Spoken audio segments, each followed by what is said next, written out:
someone else wanted to speak to me, speak before me, but they'll get to it after me. So this is concerning my records requests, and one of them is my friend over here. He's in the audience. He's going to request records of this man's passing in the Pasadena City Jail. I didn't write anything.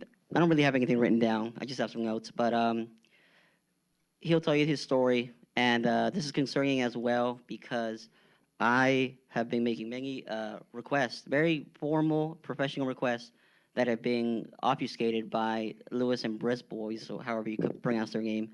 And recently, now all of a sudden, because I also CC the state representatives, now they want to give me some more documents, but they're not giving me everything. They're giving me just enough where they think it's okay, and it's not, because I have some serious concerns about how your undercover officers are just out of control, and they have these protections by the state of Texas where they're protected indefinitely. Basically, you can never. How can you press charges on an officer when you can't even get his name? And that's just ridiculous. And that's all. But obviously, that's a point. That's a point of error with the state of Texas. But more to the point right here is that I'm raised. You guys have that complaint filed by one of your officers, and you have your Lewis and Brisbois telling me that that case number doesn't exist. With this registered pedophile is registered because of that, and he's gonna get free in like 2 more months, I believe, because he got 6 years of further adjudication when he repeatedly assaulted a 15-year-old girl and also tried to penetrate her at least one time. And that guy was a key witness in McNabb, Texas, and that's somehow not suspicious. And I have not found any actual evidence of McNabb's guilt other than some circumstantial comments, maybe. And that's about it. And you guys still won't give me the whole file. You won't give anything that's actually exculpatory, which is illegal under Brady v. Maryland and Article 3914 of the Michael Morton Act. So I'm hoping to make you aware. I made you all aware that you guys should fulfill my records request and get me those records and find these officers guilty of what they've done, and they should be convicted and gone to prison because what they did is a criminal act. It's conspiracy to falsely convict and entrap a man. It's just that simple. It's really not complicated. And this is not just you. Even Kim Ogg, I've seen her dirty work that she did, and everyone wants to just keep tight-lipped about it, and it's just ridiculous. It's just ridiculous. Thank you, sir. I appreciate it. Next up is Richard Collins. Good evening, council members. My name is Richard Collins.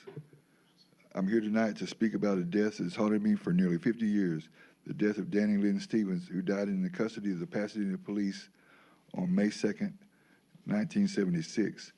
I knew Danny. We were both young from the same neighborhood.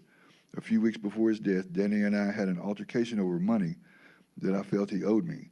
During that argument, he hit me with a Zippo lighter that he had in his hand, and it cut my nose. I was angry, and I held a grudge. Then, not long after that, I was about 17 years old. I got picked up by the police in Pasadena because a car had been stolen and crashed. I was on foot in the area, and they suspected I was involved. They questioned me and asked who had been driving. I was still upset with Danny, so I gave him his name. The truth is, it wasn't Danny. It was another boy I knew, and he's never been caught or anything. But I've had to live with that mistake ever since. A couple of months later, I was in court, sitting there on another case, when a detective came to talk to me a Pasadena detective came to talk to me in the holdover. He showed me a picture of Danny Stevens. He says, "Is this the man you talked about?" I told him, "No, that's not him."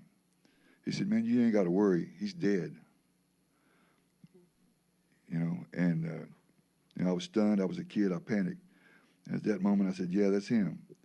They said, "Okay," and walked off. That was the last I ever heard of it. But I never forgot it, and I never forgot the timing, the way things unfolded, how shortly after I gave Danny's name, he ended up dead in a jail cell. They say he hanged himself with a straitjacket strap, but I've always believed that Danny Stevens was killed by Pasadena police in retaliation, not for something he did, but for something he was only suspected of doing.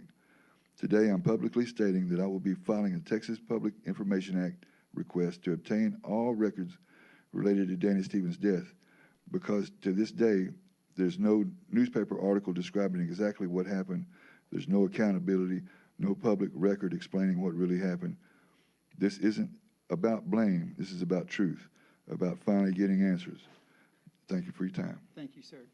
Next up is Diamond